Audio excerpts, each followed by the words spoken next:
যে বাপেরও কোনোদিন মনে পড়লো না আমি সন্তান আমার মুসলমান, 16টা বছর আমি এই সন্তানের পিছনে কত লক্ষ কোটি টাকা খরচ করলাম, অথচ আমার সন্তান আল্লাহর কোরআন পড়তে পারে না। এই সন্তানও বলল না একটাবার আমারে আপনি কি ফরাইলেন বাপ, আমি কেন আমার মালিকের কালাম পড়তে পারি না? বলেন বলেন, আমার কথা ইনসাফ করে জবাব দেন, বিবেককে প্রশ্ন করেন। এই মাদ্রাসাগুলো চারদিকে হচ্ছে, আপনারা ভাইবেন না। আপনাদের এক সহজ হিসাব, আপনি বলবেন শুধু এত মাদ্রাসা হচ্ছে কেন? আপনি বলতে পারবেন শুধু এত মাদ্রাসার কি দরকার? আপনার দরকার না থাকুক, আর শাজিমের মালিকের দরকার, আসমানওয়ালার দরকার দেখে বানাইছে। যিনি তৌফিক দিছে তিনি বুঝেই তৌফিক দিছে। অতএব এটা জরুরি বিষয়, আগামীর দিন, আগামীর ইসলামের জন্য, আগামীর পৃথিবীর জন্য ইনশাআল্লাহ আমরাও আশাবাদী। মুসলমানের মহল্লাকে মহল্লায় এই পরিমাণ মাদ্রাসা আলহামদুলিল্লাহ হইছে যে এই সময়ে বাপ আমার হাত জোর করা অনুরোধ, হাতের নাগালে মাদ্রাসা, হাতের নাগালে কোরআন শিখার সহজ ব্যবস্থা। এই অবস্থায় যদি কোরআন অশুদ্ধ নিয়ে কবরে যান, আল্লাহর কসম আপনি আগের আমলের মানুষের চাইতে ফিডা বেশি খাবেন। আমার কথাটা আগে 10 গ্রাম মিল্লা হয়তো 100 মাইল দূরে মাদ্রাসা ছিল, সবাই হয়তো বলতে পারে আমার সুযোগ ছিল না, যাইতারি নাই। এখন কি কইবেন? এখন কি বলবেন? এই রাস্তার থেকে ওই মাসা পর্যন্ত কয়টা মাদ্রাসা, রাস্তার দোনো পাশে। এখন আপনি কি বলবেন? এখন কোন যুক্তিতে এই 10 হাত পর্যন্ত গিয়েও 10টা সূরা ঠিক করতে পারলেন না? বলেন ভাই, কোনো জবাব দিতে পারবে? আমরা বলি না স্কুল ছেড়ে দাও, বলি না কলেজ ছেড়ে দাও, একটু সময় বাইর করো, শুক্রবারে একটু সময় দাও, শনিবারে একটু সময় দাও, একটু সময় হোক না। আল্লাহর কোরআন সহজ, আল্লাহর কোরআন সহজ। আপনার ছেলেটাকে কোরআন থেকে কেন বঞ্চিত করলেন? আল্লাহ থেকে বঞ্চিত করে তারে সুখ দিবেন কেমনে? রাসূল থেকে বঞ্চিত করে তারে সুখ দিবেন কেমনে? এই বাপ, কার হাতে তুলে দিয়ে গেলেন তারে? কার হাতে? আপনি তো কবরে চলে যাবেন, আগামী সন্তানটাকে কার হাতে দিয়ে গেলেন? আগামীর পৃথিবী ঈমান আর কুফরের পৃথিবী। মনে রাখে, এই বাংলাদেশের শুধু 2-4টা দল নিয়ে হিসাব করলে হবে না। গ্লোবালাইজেশন এখন পৃথিবী, এই গ্রাম যেমন পৃথিবীর শেষ মাথা তেমন, একরকম হিসাব। এটার এই বিশ্বায়ন বলে, গ্লোবালাইজেশন বলে, অর্থাৎ সারা পৃথিবী এখন বিশ্বগ্রাম। গ্লোবালাইজেশন মানে কি? বিশ্বগ্রাম মানে সারা পৃথিবী এক গ্রাম, সারা পৃথিবী ফরিদপুর। তার মানে এখানে বসেই এখন সারা পৃথিবী একসাথে দেখা যায়, তাকানো যায়। এই জন্য সারা পৃথিবীর সাথে মিলাইলে সারা পৃথিবীতে মজলুমের বিজয় হচ্ছে, সারা পৃথিবীতে ইমানদারের বিজয় হচ্ছে, সারা পৃথিবীতে জালেম হেরে যাচ্ছে। বিশ্বাস করেন, এটা বিশ্বাস করেন। এই যে 8ই ডিসেম্বর সিরিয়াতে 54 বছরের স্বৈর শাসন বাফুত মিল্লা, সিরিয়ায় ইসলামের গুরুত্বপূর্ণ একটি দেশ, সেইখানে স্বৈর শাসক ফ্যাসিস্ট জুলুমবাজ 54টা বছর ধরে লক্ষ লক্ষ মুসলমানের উপরে জুলুম করেছে। যেই জালেম বাশার আল আসাদ অয় গাট্টি গুট্টি লইয়া ভাগছে, পলাইছে। এই 8ই ডিসেম্বর নতুন উইকেট পড়ছে, জানেন আপনারা? 2 উইকেট পড়ছে এই বছর। 5ই আগস্ট 1 উইকেট পড়ছে, আর এই 8ই ডিসেম্বর আরেক উইকেট পড়ছে। আরো উইকেট পড়বে, আরো উইকেট। 2024 সাল উইকেট পড়ার বছর। এই বছর বোলিং ভালো হয়েছে, এবছর বোলিং কড়া বোলিং হয়েছে। হ্যাঁ, কড়া বোলিং হয়েছে। 2 উইকেট পড়ে গেছে। আগামীর উইকেট নেতানিয়াহু, ইসরায়েলের এই কুত্তা, সেও পড়ে যাবে ইনশাআল্লাহ। ইমানদারের বিজয় হবে ইনশাআল্লাহ। সারা পৃথিবীতে ইমানদারের বিজয়ের আহ্বান। ওই সমস্ত ভারত, ওদের ওই সমস্ত ফালতু কথা, 130 কোটি না বেটা, তারা বেঈমান 230 কোটির ভয় দেখায়া ইমানদারকে এক চুনা সরাইতে পারবে না ইনশাআল্লাহ। 56,000 বর্গ মাইলের এই জমিন আমার দেশের লক্ষ কোটি ইমানদার যুবক কলিজার শেষ ফোঁটা রক্ত দিয়ে রক্ষা করবে ইনশাআল্লাহ। আমরা 130 কোটি ভয় পাই না, কি বলেন? ভয় পাই না আমরা। আমাদের একজন আর 130 কোটি তুই রাখ বেঈমান, আমাদের একজন, আগেও ছিল একজন, এখনো একজন, আগামী তো একজন, তিনি আল্লাহ। কাঠের গুলা না, প্লাস্টিকের গুলা। তো নবী সাল্লাল্লাহু আলাইহি ওয়াসাল্লাম বলেন যে আল্লাহর কসম, তোমার দ্বারা একজন ব্যক্তি আল্লাহর পথ পাওয়া গোটা আরবের সমস্ত দামি উট তোমাকে হাদিয়া দেওয়ার চাইতেও উত্তম। রজুলান ওয়াহিদা, একজন মাত্র। তাহলে এর দ্বারা বোঝা গেল একজন মানুষের পরিবর্তনের আশাতেও বলা উচিত, চেষ্টা করা উচিত যে হোক আমার জিন্দিগির মেহনত দ্বারা আল্লাহর একজন বান্দাই আল্লাহর পথে ফিরছে। আমার আখিরাতে নাজাত দরকার, আমার পরকালের মুক্তি দরকার। সারা পৃথিবী চিনলেও কিছু যায় আসে না, না চিনলেও কিছু যায় আসে। মানুষের কাছে এই পরিচিতি দিয়ে তেমন কোনো ফায়দা নেই, উল্লেখযোগ্য কিছুই নেই। মনে করেন কোরআনুল কারীমের মধ্যে 25 জন নবীর নাম আছে, একবারে গোনা। এখন নবী রাসূল কি 25 জন? তইলে 1.25 লক্ষ আম্বিয়া কেরাম, তো বাকিদের তো নাম নাই, কেউ জানে না। অন্যান্য কিতাবে খুঁজলে আরো নইলে 2-4-20 জনের নাম পাওয়া যাবে। তা তাইলে লক্ষের চাইতে বেশি নবী রাসূলের নাম তো পৃথিবীর কেউ জানে না। তাইলে ওনারা কি ব্যর্থ? ব্যর্থ। আমাদের প্রিয় নবী সাল্লাল্লাহু আলাইহি ওয়াসাল্লাম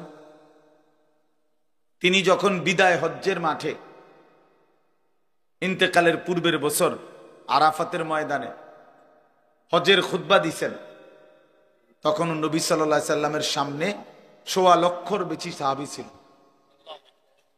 তাহলে 1.25 লাখ সাহাবী, এই বিপুল পরিমাণ সাহাবীর নাম পৃথিবীর কোনো কিতাবে নাই।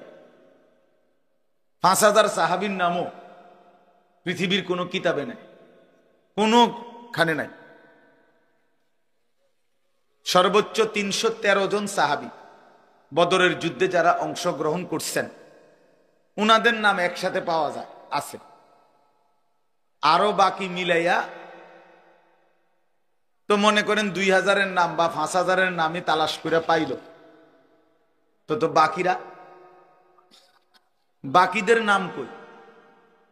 বাকিদের নাম পৃথিবীর কোনো কিতাবেও নাই, কেউ জানেও না। তাইলে এখন এই বাকি সাহাবী যাদের নাম এখন পৃথিবীতে নাই, কেউ জানে না, তো ওনারা কি ব্যর্থ? ব্যর্থ। এই কথাটাই বলতে চাচ্ছি। মূলত সফলতা কিংবা ব্যর্থতার জন্য মানুষের কাছে পরিচিতি কোনো বিষয় না। সফলতা কিংবা ব্যর্থতার জন্য মহান আল্লাহ পাকের কাছে আমার ফয়সালা কি হইছে সেটা বিষয়। ফামান যুহজিহা আনিন নারি ওয়া উদখিলাল জান্নাহ ফাকাদ ফাজা, সরাসরি কোরআনের আয়াত। আল্লাহ বলেন বান্দা মরতে তো হবেই তোমাদের সকলকেই, কিন্তু দেখার বিষয় হলো যাকে জাহান্নাম থেকে মুক্তি দেয়া হলো এবং জান্নাতে প্রবেশ করানো হলো, ফাকাদ ফাজা, সেই কেবল সফল হলো, সেই কামিয়াব হলো, সেই কৃতকার্য হলো।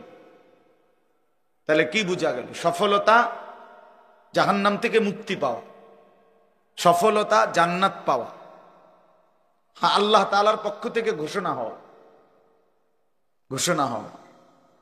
এজন্য আজকে আমরা অনেকটাই এই গ্লোবালাইজেশন, বিশ্বায়নের এই যুগে, মোবাইলের এই যুগে খ্যাতির মোহ, পরিচিতির মোহ আমাদের মধ্যে খুব বেশি।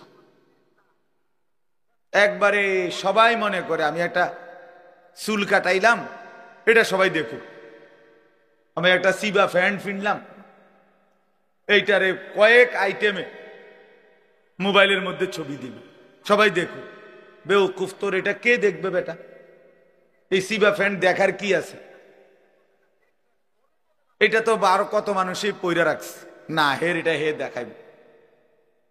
মোটর সাইকেলের সামনে সাইডে কাইত হইয়া, শীত হইয়া, ঠেঙ্গালগি দিয়া বিভিন্ন মডেলে তার দরকার মানুষের কাছে পরিচিতি, যে কোনো আইটেমে হোক।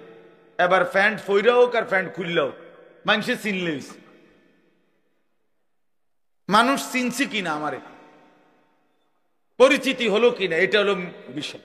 এই যে খ্যাতির, পরিচিতির মোহ, আকর্ষণ, এটা আমাদেরকে বরবাদ করে দিচ্ছে, আমাদেরকে শেষ করে দিচ্ছে। এই জন্য বাপ একজন হোক, একজনের জন্য আল্লাহর কথা দিল দিয়ে বলা উচিত। কেউ যদি 10,000 মানুষের সামনে বয়ান করে আর কেউ যদি 10 জনের সামনে বয়ান করে, মনে রাখতে হবে কোনোটাই সফলতা ব্যর্থতার মাপকাঠি না। 10,000 লোক হইলে সফল, 10 জন হইলে ব্যর্থ, এমন কথা কোরআন সুন্নাহর কোথাও নাই। ইসলামের মধ্যে সংখ্যাগরিষ্ঠতা হিসাব না, কোরআন সুন্নাহ সম্মত হওয়া এটা হিসাব। গণতান্ত্রিক পদ্ধতিতে সংখ্যাগরিষ্ঠতা হইল মূল বিষয়। 51 জন আপনার ভোট দিছে একজনকে, এবারে তারা অর্ধশিক্ষিত হোক অথবা একেবারে অশিক্ষিত হোক, তো 50 জন বুদ্ধিমান বিবেকবান আরেকজনকে ভোট দিছে, এরপরেও 51 জনের ভোট যিনি পাইছেন উনি জিতছে।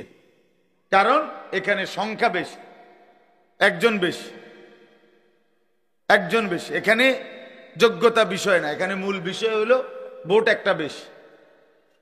এইটা হলো এই গণতান্ত্রিক পদ্ধতির একটা ব্যর্থতা। এখানে উপযুক্ত ব্যক্তি নির্বাচনের সুযোগ কম, এখানে ভোট হিসাব, সংখ্যা হিসাব, গরিষ্ঠতা হিসাব। কিন্তু ইসলামের মধ্যে, কোরআন সুন্নাহর মধ্যে এইটা হিসাব না। এখানে সফলতা কিংবা ব্যর্থতার জন্য কোরআন সুন্নাহ, ঈমান, ইলম, আমল, তাকওয়া এটা জরুরি, এটাই জরুরি। হযরত বেলাল রাদিয়াল্লাহু তাআলা আনহু তিনি প্রচন্ড কালো ছিলেন, কিন্তু কোরআনুল কারীম আল্লাহ তাআলা বেলালকে বলছেন সবচেয়ে সম্মানিত আল্লাহর নিকট যে ব্যক্তি, তার মধ্যে অন্যতম হযরত বেলাল, অথচ প্রচন্ড কালো। ইন্না আকরামাকুম ইনদাল্লাহি আতকাকুম, কোরআন শরীফের 26 পারায় সূরা হুজরাতের মধ্যে এটা আছে। আল্লাহ বলছেন আল্লাহর নিকট সবচেয়ে সম্মানিত ওই ব্যক্তি যে সবচেয়ে বড় মুত্তাকি, তাকওয়াবান, আল্লাহ ভীরু, গুনাহ থেকে পবিত্র থাকে, নেক আমলে অভ্যস্ত থাকে, তারই বলে মুত্তাকি। এক্ষেত্রে সবচেয়ে বড় মুত্তাকি যে সবচেয়ে বেশি আল্লাহ ভীরু, গুনাহ থেকে মুক্ত, আল্লাহর ইবাদতে অভ্যস্ত, সে আল্লাহর নিকট সবচেয়ে দামি। তাফসীরের মধ্যে আছে এই আয়াত নাজিল হয়েছে হযরত বেলালের প্রশংসা। হযরত বেলালের জন্য প্রথম সম্বোধন উনাকে করছেন আল্লাহ, যে বেলাল আমি আল্লাহর নিকট সবচেয়ে দামি। তাহলে কালো নিগ্রু মানুষ তাকওয়ার কারণে, ঈমানের কারণে আল্লাহর কাছে সবচেয়ে দামি। আর এই যে আবু লাহাব, নবী সাল্লাল্লাহু আলাইহি সাল্লামের চাচা, এই বেটার মূল নাম হলো আব্দুল উজ্জা। এই আবু লাহাব তার মূল নাম না, তার নাম হলো আব্দুল উজ্জা, উজ্জার গোলাম। উজ্জা একটা মূর্তির নাম, দেবতা, ওই কুরাইশদের ছিল। কিন্তু সে এত বেশি সুন্দর ছিল, একেবারে টকটুকা লাল সুন্দর, বেশি সুন্দর আছিল। এই জন্য লোকেরা তাকে বলতো আবু লাহাব, একেবারে লালের বাপ, সুন্দরের বাপ, সুন্দরের আব্বা। কিন্তু সে হলো চিরনিকৃষ্ট জাহান্নাম। তাইলে চেহারায় তো সবচেয়ে সুন্দর, কিন্তু পরিণতি তো জাহান্নাম, নিকৃষ্ট। চেহারায় তো একদম কালো বেলাল, কিন্তু পরিণতি তো আল্লাহর কাছে সর্বোচ্চ দাম। তাহলে কি বোঝা গেল? এখানে বাহ্যিক এটা বিষয় না, ঈমান, ইলম, তাকওয়া এটা মূল বিষয়। তা আমার আপনাদের কাছে বলার উদ্দেশ্য হলো সব সময় এটা মনে রাখবে, আল্লাহর কথা, কোরআন সুন্নাহর কথার প্রতি মনোযোগী হবেন। তিনি যেই বলুক, আপনার মসজিদের ইমাম, ওনারে কেউ না চিনুক, শুধু আপনারা কয়েকজনে চিনেন, আলহামদুলিল্লাহ, ওনার কথাই মনোযোগ দিয়ে শোনেন। উনি মুরব্বী, বয়স্ক আলেম, তো ওনার কথাই মনোযোগ দিয়ে শোনেন। ওলামায়ে কেরাম, তার পরিচিতি কম হোক, আপনি তার কথা শুনেন, আল্লাহর কথা, তাইলে বোঝা যাবে আপনি আসলে আল্লাহর কোরআনের প্রতি আগ্রহী। আর নাই তো উনারে এখন সবাই চিনে, উনি আইলে আমি যাম, উনি ওয়াজ করলে আমি শুনবো, তাইলে তো এটা ব্যক্তির মোহ হইল, নির্ধারিত ব্যক্তির মোহ হইল। আল্লাহর কোরআনের প্রতি আমি ফিরলাম কোথায়? এই জন্য এটা খেয়াল করা, নিজ মহল্লার ওলামায়ে কেরাম, নিজ মসজিদের ইমাম সাহেবের বয়ান, ওলামায়ে কেরামের প্রত্যেকের নসিহত দিল দিয়ে শোনা উচিত। 2 লাইনের কথার মধ্যেও হয়তো আমার জিন্দেগির বহুত বড় খোরাক আছে, সবক আছে। এক শব্দের মধ্যে ইসলামের ইতিহাসে আমরা কিতাবে পড়ছি, এমন বহু ব্যক্তি ছিল যারা নবী সাল্লাল্লাহু আলাইহি সাল্লামের হাদিস 1 লাইন শুইনা অন্ধকার জীবন ছেড়ে আলোর পথে চলে আসছে। আল্লাহর কোরআনের একটি আয়াত শুনে এমন অসংখ্য মনীষীর জীবনে আছে যারা জীবন বদলায় ফেলছে, জীবন বদলায় ফেলছে। একজন বিখ্যাত মুহাদ্দিস আলেম ছিলেন মুহাম্মদ ইবনে মাসলামা আল কানাবী রাহমাতুল্লাহি আলাইহি, অনেক বড় মুহাদ্দিস। তো উনি বাজারের মধ্যে সন্ত্রাসী, বাজারে চাঁদাবাজি করতেন, উগ্র ছিল, বখাটে ছিলেন, বন্ধু বান্ধব নিয়ে নেশা করতেন, আড্ডা দিতেন এবং বাজারে উচ্ছৃঙ্খল আচরণ করতেন। একদিন ওই বাজারের পাশ দিয়ে একজন বড় মুহাদ্দিস আলেম যাইতেছিলেন, ইনি তারে টিটকারি কইরা বলছে, এই হুজুর খারান, চাই আপনি কি হাদিস জানেন বলেন দেখি, একটা হাদিস বলেন।